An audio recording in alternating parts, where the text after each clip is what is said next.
All right, guys. Well, it is week number 9, and you know what? We've gone through quite a quarter semester so far, but it's been really neat to see a lot of you back at school and give high fives, that kind of stuff. Hopefully, it's worked out okay for you. I know it's been a little odd and difficult different times, and we're teachers are working just as hard trying to get that stuff ready for you. But it is week 9, and so one of the things that is coming up is the grading. Got to get everything finished out and done. So just a reminder that your grades. The assignments will be done on or due on Friday on the 9th, but that's because I have to kick that date as when I put them over into PowerSchool. But I will allow you to go to the 11th, October 11th.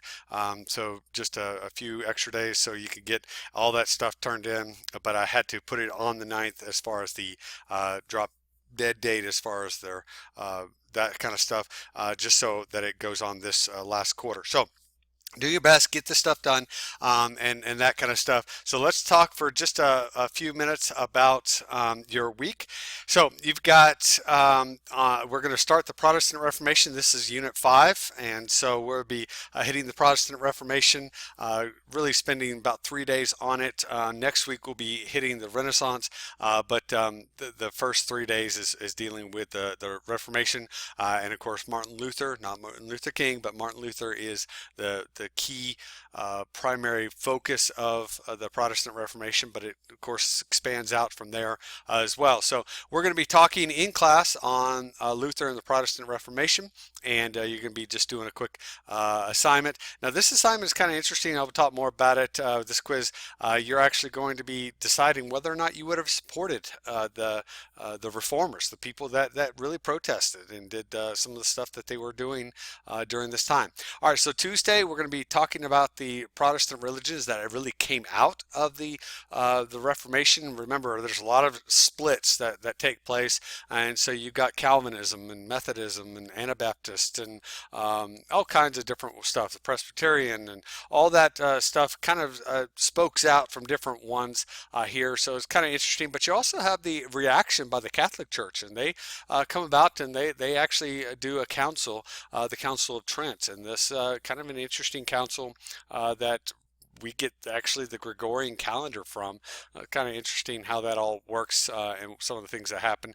Now there's an optional aspect here where you can look at some of the videos, good videos that talk about some of the things that are going on here. But this is a attendance assignment, just a true false, guys. Just 5 true false questions based on this Protestant religion info sheet. Okay. On Wednesday, you're going to be talking about King Henry VIII. Henry VIII, I am, whatever. And so this is, he's got an interesting history. He's got 6 wives, most of which he, murdered.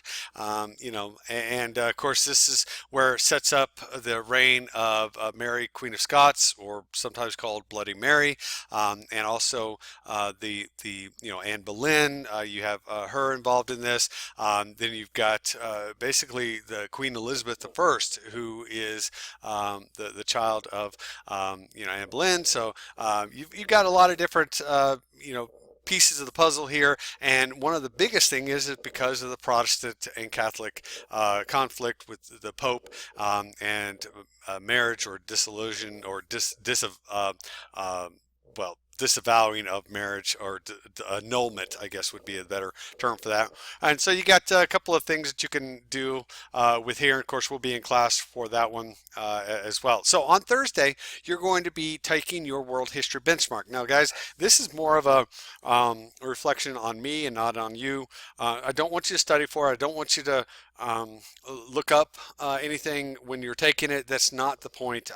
Really, the point is, can you read the material? Can you analyze it? Use some of the characteristics, the stuff that I've taught you before on how to take a test, how to rationalize, analyze, all that kind of stuff is involved in this process. So Please make sure you don't look it up. That's not the goal. It's not going to hurt you. It's not going to cause you any grief as far as a grade goes, but it would be great for you to take it because it's an important aspect of seeing where we are, and really is a reflection on me as you know, have I gone over the material enough? And I've taken the test. Actually, I sat there and took the test the other day without taking the answers, and I thought I did pretty good. Yep, yep. There was a couple of questions actually that I wrote back to the person or the group that did it. I said, nope, nope, nope. This is not a good question. This is not a question that we need to have on there because it's wrong.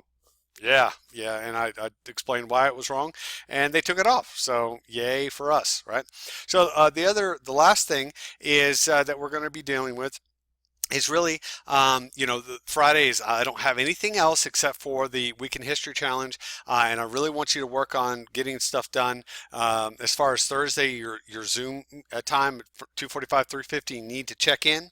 But once you check in, and we're talking very briefly about the benchmark, you'll be free to go. So that's my promise to you on Thursday. So make sure you do that. Now, this Week in History Challenge, this is kind of similar to a blog that you did last year with the American history, right? And so, you know, at the end of this first 9 weeks, I wanted you to kind of reflect on the good, the bad, and remember, you know, things that you dealt with. And this is also a time for you to kind of see if there's any changes or course corrections you want to implement. And so, you know, we'll see how the rest of this semester, the next 9 weeks last, and what's going to happen with it. But the bottom line is, a lot of times it's good to be able to reflect a little bit. And so this is the Week in History Challenge. You know, I want you to really think about how you have adopted and adapted and coped with new ways in which the learning is taking place. Are there things you're proud of or disappointed in? And again, just share your thoughts with me about this first quarter. This is more of a you and me. I want to reflect with you as well. Okay. So bottom line, I think this week will be a fairly easy week for you. Get this stuff done as quickly as possible. It's not a long, hard a week with any major assignments on this. So hopefully this is a good one for you, and I'll see you in class or online. Take care.